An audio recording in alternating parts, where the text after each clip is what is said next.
All right, we're pretty much to a place where you have to have a graphing calculator.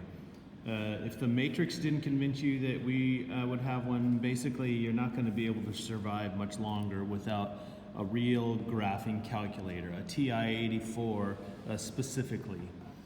Because now we're going to use the calculator to find all of these things.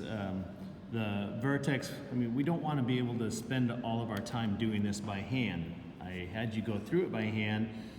We can find the vertex by hand because the vertex is negative b over 2a, and then plug that in and find the y part. So for this particular equation, if I move that to the other side, it's 8n squared minus 16n minus 90 equals 0. So the vertex is negative b, so that will be a positive 16 over 2 times a, which is another 16. So the x value is 1. And then if I stick 1 in there, I'm just going to do that on my calculator. If I stick 1 in there, 8 times 1 squared is 8, minus 16 times 1 minus 90, that's negative 98. So there's the vertex, 1, negative 98. But finding the zeros, okay, we can do that by the quadratic formula, and then finding a point to the left and right of the vertex, we can basically do that all. So we can do it all by hand. Here's the answer to this one, doing it by hand. The vertex is at 1, negative 98. A point to the, if I go 1 and go one more point to the right, it will be at 2. And as we've talked earlier, that's the slope number, that's the multiplier number on the y's. So instead of going over 1 up 1, it's going to go over 1 up 8. So negative 98 up 8 will be negative 90. And going 1 unit to the other side of 1 will be at 0, 90. And then the zeros. Okay, the zeros are at negative b, so the quadratic formula is negative b plus or minus the square root of b squared minus 4ac all over 2a. So we should be able to crank that out. Negative b would be 16. Then we need b squared, so 16 squared minus 4 times the a number, which is 8, times the c number, which is negative 90, all over 2 times the a number. Okay, this thing inside there is called the discriminant.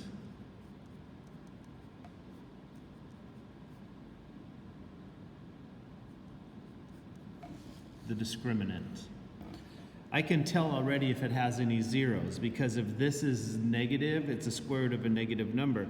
If that's negative, that means that it's going to be a square root of a negative number, which means it's going to be imaginary, which means it has no real zeros. It's not touching the x-axis. So if this piece inside here is negative, it's going to have no zeros. I don't even have to go any further. Well, I can see it's going to be negative 4 times negative 90, so it's going to be a plus. So it is going to have zeros. If this piece in here ends up being 0, that means we're going to have the square root of 0, which is 0, which means we just have that front part, 16 over 16. That means the zeros are the vertex. What that means is it's touching exactly at the vertex. It's touching once. So there's 1 0. And then, of course, if inside of there is positive, then there's going to be 2 zeros. Like this case, there will be 2 zeros. So I want to see what those are. So the discriminant inside there is 16 squared minus 4 times 8 times negative 90. So the piece inside there is 3136. Now, if we just want to be able to plot it, I would rather have that as a decimal. So I would probably do 16 plus the square root of all of that stuff, plus the square root of all that stuff. So 16 squared minus 4 times 8 times negative 90. Now you can't divide it by 2a yet, because then it's only going to divide the square root part. We need all of it divided by 2a. So I'm going to hit enter and then divide by 16. Okay, so one of these answers is 4.5. So one of the zeros is at 4.5.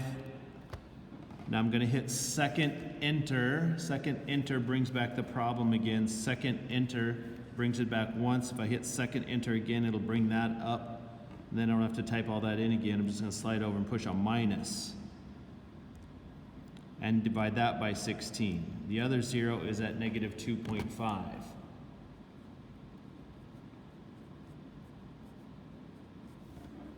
Okay, so there are the answers to this one, and I could go ahead and graph it.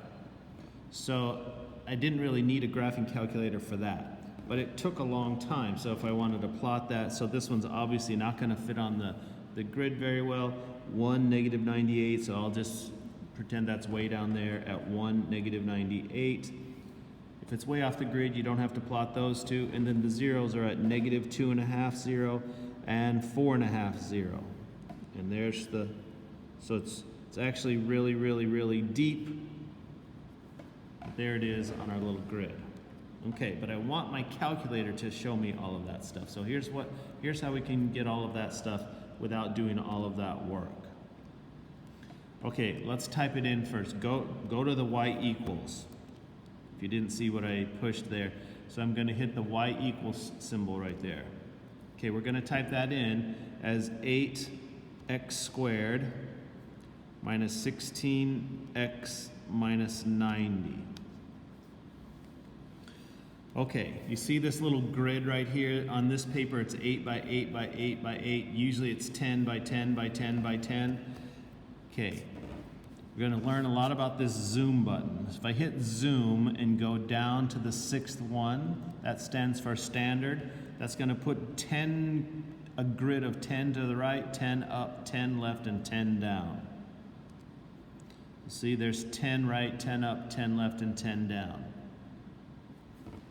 And so the calculator went all the way down to negative 1, negative 98. Okay, the zeros are right there and right there. We can have our calculator tell us what the zeros are. We can also have the calculator tell us what the vertex is. I'll just do it in this order. The vertex is right here. Notice how it is the lowest point on this graph. Your calculator calls that the minimum value. So the minimum it ever gets is down 98. Okay, I'm gonna have my calculator just tell me that so I don't have to go through that all that work. See right there where my pen is in blue that says calculate, hit second, calculate. And the third one is the minimum point on the graph. So I'm gonna go down to number 3 and ask my calculator for minimum. Now we have to read the calculator. It's asking for a left bound. It's going to ask you some questions. You have to tell the calculator where to search. You have to give it a search area where you know the vertex is, where you know the minimum point is. So since we have the picture, we know it's right in here somewhere. It's at about 1. It wants us to put a number that's obviously to the left of that. Okay, any of these will do. I can put in anything that's to the left of where we know the answer is. So I'm going to put in negative 5. See how it put a little marker there? It's going to start searching at negative 5, and now it's asking us to put in a right bound. Well, anything over here will do. I'm going to put in positive 5. It's going to search. So what it's going to do is give us the lowest value between those two markers. So whatever you put in, it's going to give you the lowest spot between those two markers. Now it's asking for a guess, which you do not have to do. What it does is it tries every single pixel in between those two things, and if you put in a 1, it's going to start guessing around 1. If we don't put in anything, it's just going to start at negative 5. But it goes so fast it doesn't even matter, so I'm not going to put in a guess, so I'm just hitting enter. Now, I don't know if you noticed or not, but it delayed for just a second. That's because my guess was so far off. But look what now it's going to round. We're going to have to round this. What the calculator actually does is it starts at the point at the negative 5. It started at that left edge, and then it tried negative 4.99999, and then it tried negative 4.99998. Then it tried negative 4.99997, and it tried all of those and tried to see what it did them all, and then it remembered which one was the lowest. So it actually skipped over 1. The little pixel jumped right over 1, so that's as close as it could get here. So interpret that as a 1. So that's 1, it's 0.999999, so that's going to round to 1 at negative 98. There's the vertex. It found the minimum value just by plugging in the graph. Okay, so we got the vertex from our calculator without having to do any kind of formulas. Okay, the next point we have to just know. If I go 1 to the right, that's the multiplier, and 1 to the left, that's the multiplier. So we have to do those two on our own. Actually, we don't. I forgot I was going to show you something. It's faster to do it in your head. I usually don't do that part on the calculator, but look where my pen is now. That says table. It's in blue. I'm going to hit second table. What I was looking for was an x of 2, but I see it skipped over the 2. Okay, so I'm going to show you something else. I'm going to hit second quit to get out of this. I pushed graph again. Okay, instead of table, I'm going to go back to calculate. Do second calculate. See, number 1 is a value. Value lets you put a value in for the x. When I hit value, see how it says x equals? If you put in the 2, so I'm putting in the x is 2, it's going to respond with negative 90. So if I had to do second calculate and ask for a value and put in the 0, it's going to respond with the negative 90. So you can also have your calculator give you one unit to the right and 1 unit to the left. And it's nice to know that we were doing that right in our head because we got the same answers. So there's a calculator way to get those two. Okay, the zeros. Zeros are where there's no height. That dot right there and that dot right there. Okay, second calculate again. Look, the second option is 0. It's going to give us the zeros. Now it's going to do the same thing. It can either tell us this one or this one. It's not going to use the quadratic formula. It's going to try points. So since we can see that 0 is right there, it wants you to type in a number to the left of that. Any of these numbers will do. See, that's at somewhere around negative 3 will be really close. See, that's just to the left. Now, you could be way over here. We could have put in negative 10 if you wanted to. And then now it wants something obviously to the right. Well, I'm just going to put in a 1 because that's obviously to the right. So now it's going to try every pixel in between there and find the one that's equal to 0. So you do not have to guess. And there I found it at 2.5. See, it put the bug at 2.5. That's that 0. 2.5, negative 2.50. Then if we want the other one, second calculate 0. Now if I want this one, I have anything to the left, but it can't be to the left over here or else it'll find this one again. So I need anything in here. So how about positive 1 again? That's to the left of the one I want. And now I need one to the right of the one I want. So now I need something out here like 8. It's going to try all the pixels between there and find the one that equals 0. And there it is, 4.5. Now look, that is again the number 0. It's as close as it could get by trial and error. That's 1.7 times 10 to the negative 11. That's got 11 zeros in the front of it. That's 0.0000000000001, which we're rounding in our head to 0. So your calculator is going to have very small amounts of error sometimes, but here's the 0 at 4.5. which is that one. So we can have our calculator now find all of these things that we've been doing by hand. So the point is, of course, to go faster. Okay, so let's get this one set up. We got to move these things. It's got to be set equal to y or equal to 0 in order for the calculator to do it. So moving the 2k squared over, so I have negative 8k squared. Moving the 16 over, so minus 16k, and the 55 is already there. Okay, I'm just going to go straight to my calculator. So y equals, I need a negative in front of that. So right here is an insert. Blue INS means insert. Since I already have the 8, I'm just going to do second insert and put a negative in front of it. So there's negative 8x squared minus 16x, and then it was plus 55. Now, I always start with zoom 6 so that I get the standard grid. So I hit the zoom, and then you can just type in the 6 and it will graph it on the standard grid. So it looks like that one went way up high. So it looks like the vertex is way up here. It's upside down, which we already know about. So in order to find the vertex, now I'm going to do second, calculate. Now I want the maximum because that's going to be that. It looked like that thing was going like this. So now the vertex is the highest point on that curve. So now instead of the minimum, I need the maximum. And it's the same thing. It needs to know a number to the left of obviously where it is. Well, just someplace out here, like -8. You don't have to be close. You just have to be to the left. And then it wants someplace to the right. So how about +8? Uh-oh, I typed in the wrong thing. Now it's going to search right between there for the biggest value, and it's going to find a dot way down there. So the highest value from -8 to -8 was 329. Let me do that again. Second, calculate the maximum between -8 and +8. Now it's going to search all the way between there and give me the highest value, which will be that one way up there.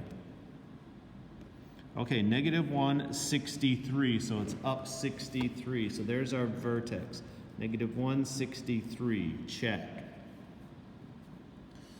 Now, I'm just going to do the next point in my head because I know that the multiplier is -8 from that. So if I go one more to the right of -1 will be at 0, and then it's going to be down 8 from the 63, so 55. Then the next point will be at -2, 55. If I want to confirm that, I could have done second, calculate value, and stick in the -2. It should give me 55, which it is. Okay, got the 2 points. Now we need the zeros. The zeros are that one and that one. They're obviously not imaginary. So I'll do second, calculate 0. I need to be to the left of this one, so that's got to be out there somewhere. Now, what you can't do is go past the screen. So since the screen is going to -10, you can't put in -11. So you can go up to -10. So -7 is fine. That's obviously to the left. And then like 0 is obviously to the right. So it's going to search between there and find that 0.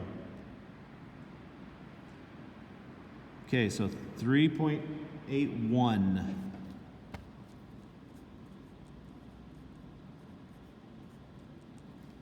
Is one of the zeros. So that's obviously some kind of square root, but a decimal is okay for all of this. And now second, calculate a 0. The other one, so I want to go to the left of this one, so I'll go to like 1 and 5. So it's going to search between 1 and 5 and get that 0 right there. So the other one is 1.81. Okay, so we can graph that. So the vertex is at -1, 63, so someplace way up there. The next 2 points I won't graph, they're way up there also. So the zeros are at 3. Ooh, that can't be right. One of those must have been negative. Yeah, obviously it was this one. That one was a -383. So -381, -381 is right there.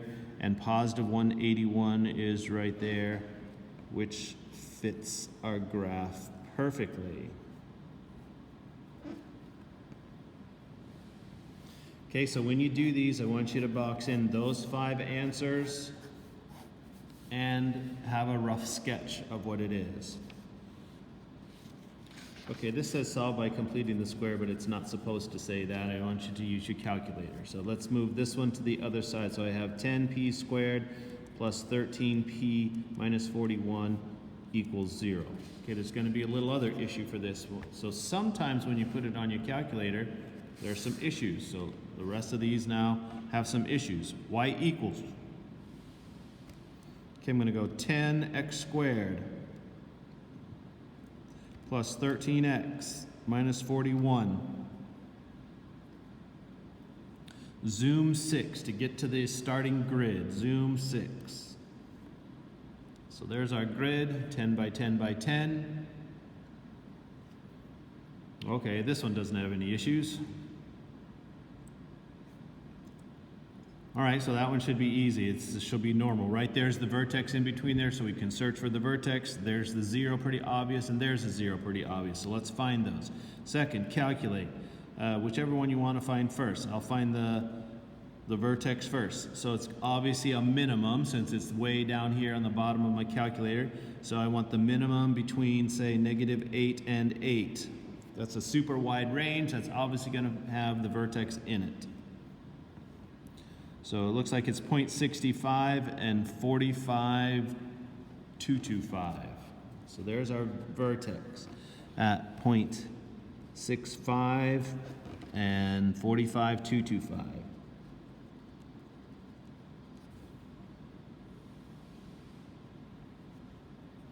Okay, the next point, I'll add 1 to that, so 165, and it'll be 10 units taller, so 55,225.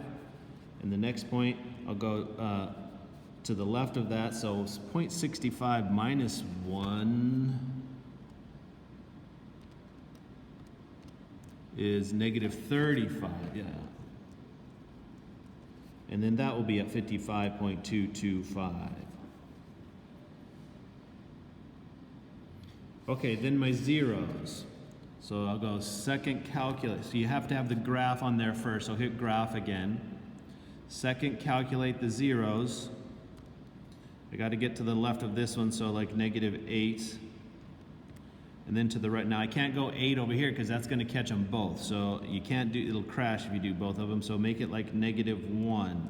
So it's going to search between there and find that 0. So there it is, 278. -278.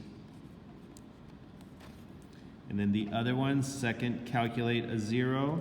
So the left of that may be at 0. To the right of that could be anywhere out there to the right. So I'm searching between 0 and 8. It'll find that one. 148.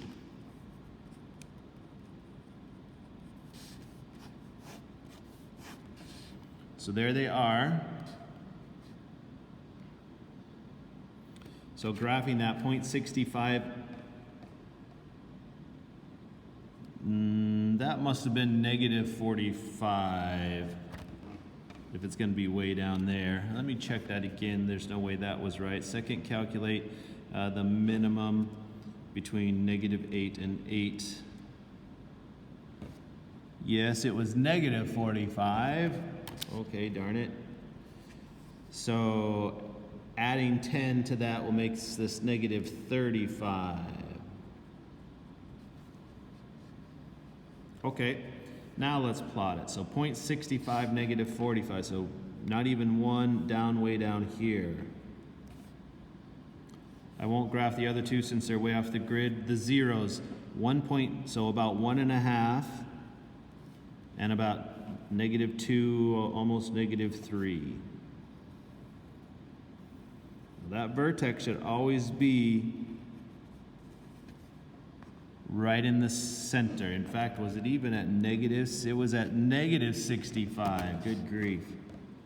So it actually should have been over here. I thought that looked a little bit weird. The vertex should be right in the middle of those two zeros.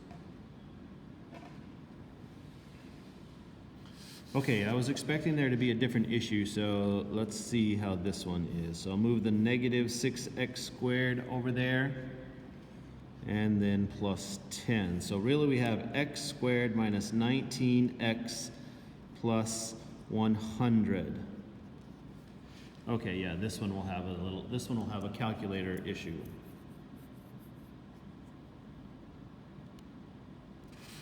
Okay, let's get that one typed in. So I need a delete, I'll have an x squared. I need a minus 19x, and then I need a plus 100. Zoom 6. Okay, we can sit here all day. Let me hit zoom 6 again. See that little thing right there? It's going around. That means it's graphing. It actually is graphing. Oh, and maybe we see it right there. There's a little tiny pixel that happened. Zoom 6. When that thing is spinning, that means it's graphing. It's just off the screen. It's somewhere all weird. Okay, well, we have to try to find it. Well, when you try to find it, This 100 right here is an indication that it's been shifted way up. If we completed the square, this 100 would have influenced the upshift. So that plus 100 indicates that it's pretty tall. So it's so far high that it's off the screen. See, this minus 41 meant it was really down. This minus 90 meant it was really low. This plus 55 meant the vertex was really high. So this plus 100 is an indication that it's up. It's just off the screen. Okay, well, we can kind of see something. It actually might be right there. But let's see if we can't get it more on the screen. So what I'm going to do is hit the window button. Okay, this stands for X. This is the X-axis. This is how it's minimum. That's how far left the grid is showing. It's going to a grid of -10 and a grid of +10 on the X-axis, counting by ones. On the Y-axis, it's going a minimum down to -10 and a maximum up to 10, counting by ones. And you don't have to care what this is just yet. We can change that. If I change the X, just watch what happens. I'm going to change that to -20. That means it's going to show me now a grid from -20 to +10. See how it gave me 20 tick marks now over there and only 10 here and 10 here and 10 here? Okay, well that obviously didn't get it on there. So I'm going to go, what I like to do is always keep it square. So if I wanted to look more left, I would also look more right. So see, now it's at least 20 left and 20 right. Sometimes that's not enough and you have to go like over 100. So if I go left 100 and right 100 and only count by ones, the calculator is going to try to put 100 tick marks on there. So see, that kind of messes it up. So usually when I have to go a long way, I make the tick marks worth more. So like each tick mark would be 10. So now the tick marks will count by tens. That's what that is. And see, now it's really going over to 100, but it's like 10, 20, 30, 40, 50, 60, 70, 80, 90, 100, like that. So it looks like it's 10 by 10, but it's not. Okay, well, we knew that we had to go up probably at least 100 to find it. So let's do that to the Y-axis. I'll go down 100 and up 100 and count by 10 so I don't have so many tick marks. Now let's graph it. Okay, see, there it is. So it doesn't really look like I had to go, see, it looks like the X-axis, that vertex is about at 1, but it's really at 10. So you can play with it. We didn't really have to go to 100, it doesn't look like. We probably could have gotten by with maybe 30 to 30. So that just gets it on the screen a little bit more. So I went over to 30s counting by 10, so that's at 10 something something something. And it certainly doesn't look like we had to go up to 100 either. Looks like 30 might have been okay there also, or maybe 50, -50 to 50 by 10s. I'm just trying to get a nice little picture of it. We got to get the thing on the screen. Now, once you have it on the screen, we can go do all the calculate stuff. So the second calculate, I want the smallest value since it's going up. I'll go 0 for my left bound. Now over here, that's 10, 20. I think I'll put in 20 for my right bound. So now it's going to look between there. Obviously the minimum is between there. So it's at 9.5 and 9.75. Okay, there's our vertex.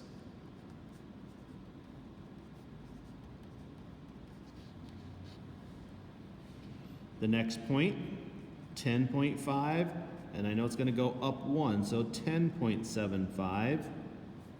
My next point will go left, so 8.5 at 10.75. And now the zeros. There are none. They're imaginary. It's not crossing the x-axis. We don't have to look for the zeros. There are none. If we did try to look for the zeros, I'll do a left bound of maybe 0 and a right bound of 20. It's going to look for them in between there. Look what happens when no sign change. The calculator was not able to find find a sign change. What it really is looking for when it's doing that, I'll see if I can explain that error message. It didn't just say no zeros. When the graph is coming down through here, remember, the calculator does it by plug and crunch. It plugs in a number and sees what the answer is. So it plugs in something and notices it's positive. It plugs in the next pixel, notices it's positive. If it ever goes below the x-axis, it plugs in the next pixel and sees that it's negative. Well, then it gives you the answer halfway between the positive one and the negative one. So as soon as it changes signs, it knows it had to cross the x-axis at the 0. That's why it says there's no sign change. It couldn't find one. It means all of them were positive. No matter what you plug into this, all the answers are positive. Okay, so here's our answer. The vertex, a point, and there are no zeros. So to graph this one, I got a vertex at 9.5. So over 9.5, up 9, so someplace right there, over 1, up 1, over 1, up 1. That's as good as we're going to be able to get. So notice it doesn't really look like what it does on our calculator. It's really up in this upper quadrant, and it looks like it's kind of in the middle here. That's because this is already way over to 10, and this is already way over to 20. Remember when we did Zoom standard? I went back to Zoom standard, so now they're all going to 10s by 1s. Right there it is. Over 10 and up 10. We know the vertex was at 9.5, 975. It really is way up in that corner, just like it's showing on our grid.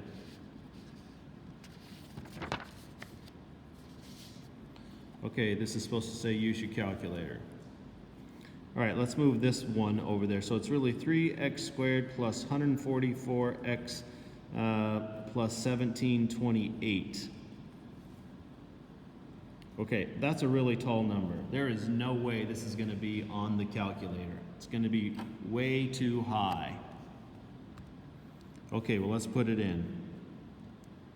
3x squared plus 144 x plus 1728. Now I know it's going to be off the grid, but I'm going to do Zoom 6 to get started just so I have a reference of where I am. So it's spinning. I already know it's not going to show it. It's probably way high. Okay, well I need to go way high, so I might need to go wide also later. I'm not sure, but first of all I'm going to go way high. So that looks like it's really high. It's 1,000. So I'll try going up to 1,000. If I'm going to go up to 1,000, I better tick mark by 100. I usually do the tick marks 1 0 less than what I'm looking for. Let's see if it gets that high. Okay, I found something. So it looks like probably that's one of the wings. Probably I do need to go wide. So when I go to the window, it looks like -10 is not doing it. So maybe I go -100, +100 by 10s.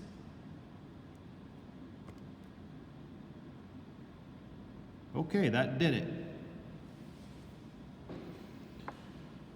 Okay, so there's a couple things that I want to talk about now. Okay, right there's the vertex, obviously. I'm not sure about the zeros.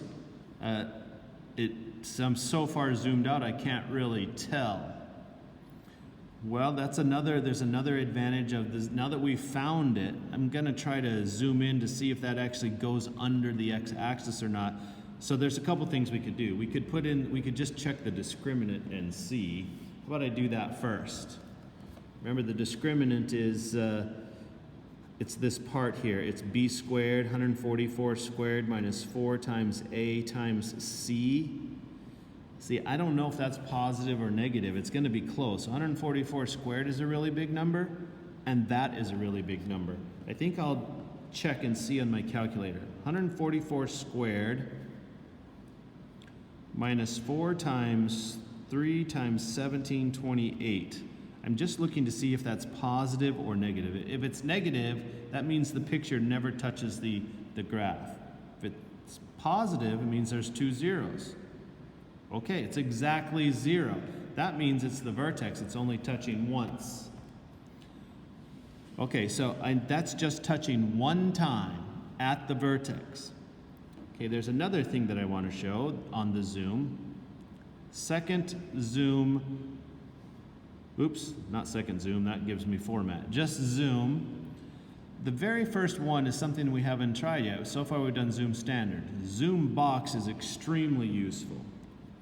I would like to zoom in right around there, because that's what I'm interested in, to see if it touches just once, or if it stayed above, or if it actually went below. Well, notice when I hit zoom box, it made this little thing start flashing. We can drive it around now with the cursor. So I'm going to drive it right to there, and my goal is to draw a box around where the vertex is so I can see it. Okay, so when you put the little zoom box cursor in a corner, hit enter, that now locks in that corner, but you still can drive. But now while you drive, I'm hitting to the left, it starts to make a box over, and now I'm going to go down. So I drew a little box around that. And when you hit enter, it's going to zoom in right there. See how it's showing us that it's touching only one time there? It didn't stay above or it didn't go below the x-axis. Right there is the vertex. Okay, so I'm going to do second, calculate the minimum value there. Now, I don't really know where I am, so you don't actually have to type in numbers. You can just move the cursor and put it to the left of where the vertex is. So this time I'm just going to drive to the left, hit enter. Now I'm going to drive to the right and hit enter. And it's going to search between those two places and find that vertex. So it looks like it's at 24, 0. So there's our vertex, 24, 0. Now we don't have, I can only do the next point. So I know it's 3 times taller than that, so the next point would be at 23, 3, and the next point would be at 25, 3, and there's no other zeros. So the zeros were the vertex. So this time, that one's over 24, 0, so someplace way over here.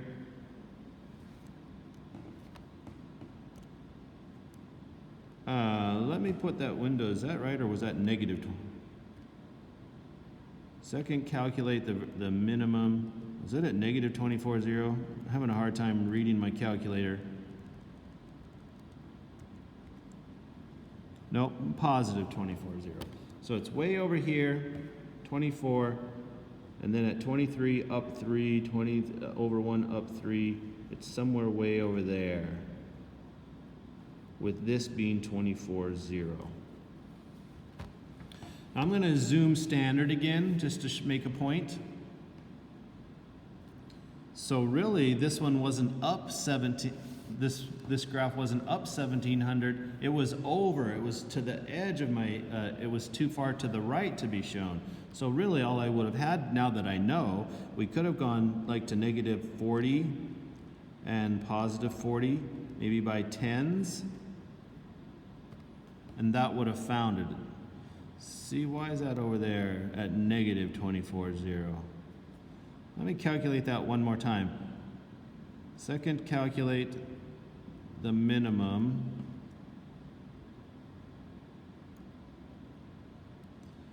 Ten, 20, I'll go negative 30 to negative 20. Okay, there is a negative on there. My eyeballs must be failing me. Let me do a zoom in and make sure that happened last. Probably I just didn't see it very well. I'm going to zoom in around that.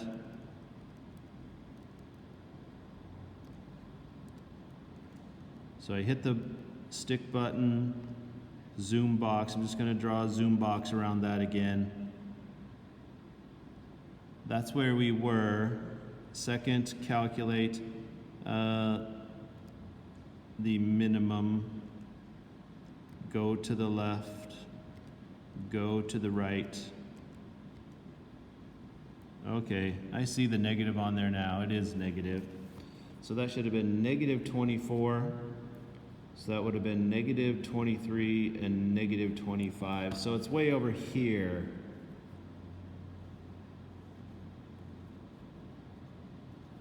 Not over here. At negative 24, 0. Okay, number 10, let's get this one organized. So I'll subtract that over there. So we've got 3x squared plus 9x, and then that 7's going to move over there as plus 7 equals 0. Oops, sorry. So that plus 7 is not bothering me. Get that thing typed in. So I got 3x squared, I need plus 9x plus 7.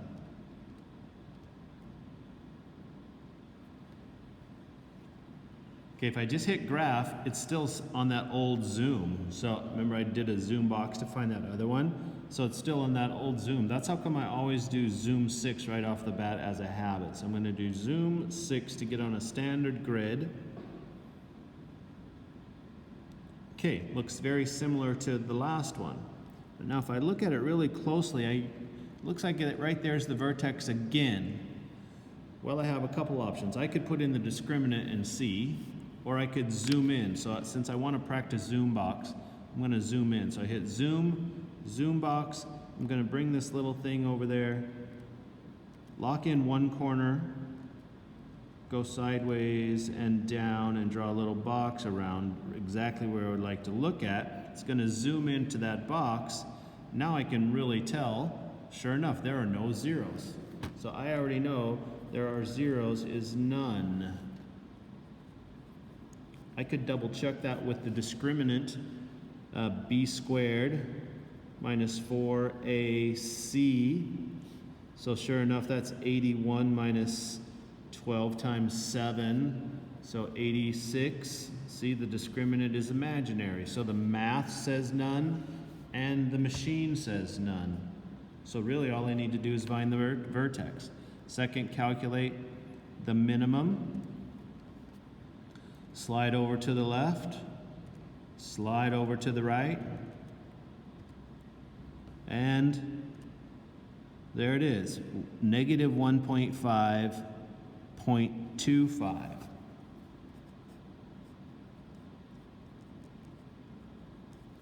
There's the multiplier, so the next point, go 1 to the left to negative 2.5, it'll be up 3. And the next point, slide 1 to the right, so at negative 0.5, up 3. And now all I have to do is graph that, so that should fit on there. Negative 1.5, up 2.25, negative 2.5, up 3.25, and negative 0.5, up 3.25, and there we have the picture that was on the graph. Now there's not another problem. I probably should have made another problem, so I'm just going to show you here real quick. I'm going to get this back to zoom 6. See how it just missed?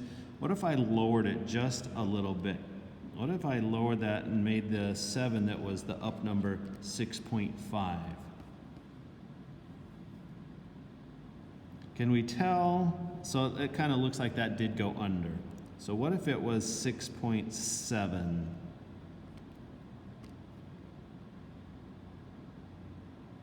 Okay, now I can't quite tell. Is it above, is it below, or is it right on the x-axis? This is when you almost have to do a zoom box. We could do the discriminant to go see, that would be another way. But I'm going to zoom in real tightly around that just to see.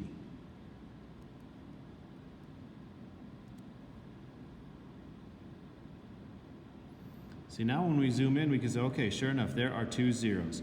To find that 0, second calculate the 0. It wants me to show the left bound, but I don't really know what number that is, so I'm just going to move the bug to the left of where I know that 0 is. Right there's where the 0 is, so I got to be to the left of it. And then it wants me to be there's where the 0 is, so I got to be to the right of it. And now it will find that one. So that's at negative 1.63. And then second, calculate a 0 for the other one. Now I got to be to the left of this one. So come over a little bit. Right there's the 0, so that's to the left. It could be anywhere to the left, and now I need to be anywhere to the right. So there it is, so that any place over here is to the right of that. So the other one would have been at negative 1.37. And then to find the vertex, I can calculate the minimum. Same thing, I got to be to the left of the bottom of the trough, so I'm just going to come to the left, hit enter, come to the right, hit enter, and then it will find the vertex there. Okay, so zoom box. All right, give these a try.